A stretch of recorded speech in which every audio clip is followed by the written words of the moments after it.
25న ఈ వాటర్ దినోత్సవం మనం జరుపుకుంటాం.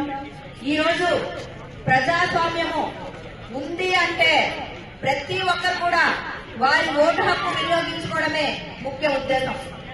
18 సంవత్సరాలు ఉన్నటువంటి యువతీ యువకులందరూ కూడా ప్రతి ఒక్కరు కూడా ఓటు హక్కు చేయించుకోవాలి. ఎందుకంటే ఇది మన హక్కు.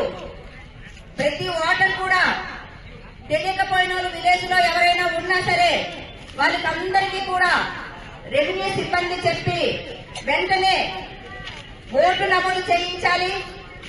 ఎందుకు అంటే ఇప్పుడు ఉన్నటువంటి పరిస్థితుల్లో కొంతమందికి తెలియకపోయినట్లయితే మరి ప్రతి గ్రామాల్లో రెవెన్యూ సిబ్బంది ఉంది కాబట్టి, విఆర్ఓస్ ఉన్నారు కాబట్టి, విఆర్ఏలు ఉన్నారు కాబట్టి అందరూ కూడా తెలియజేసి ప్రతి ఒక్కరిని కూడా మోటివేట్ చేసి 18 సంవత్సరాలు ఉన్నటువంటి పిల్లలందరినీ కూడా చేర్పించాలి. మరి ఈ రోజు ముఖ్యంగా ప్రతి దగ్గరలో కూడా చాలా చక్కగా ఘనంగా ఈ ప్రోగ్రాం నిర్వహించారు. ప్రజాస్వామ్యంలో మనం ఎందుకంటే ఓటు హక్కు వినియోగించుకోకపోతే ఏ పనులు కూడా చేసుకోలేం.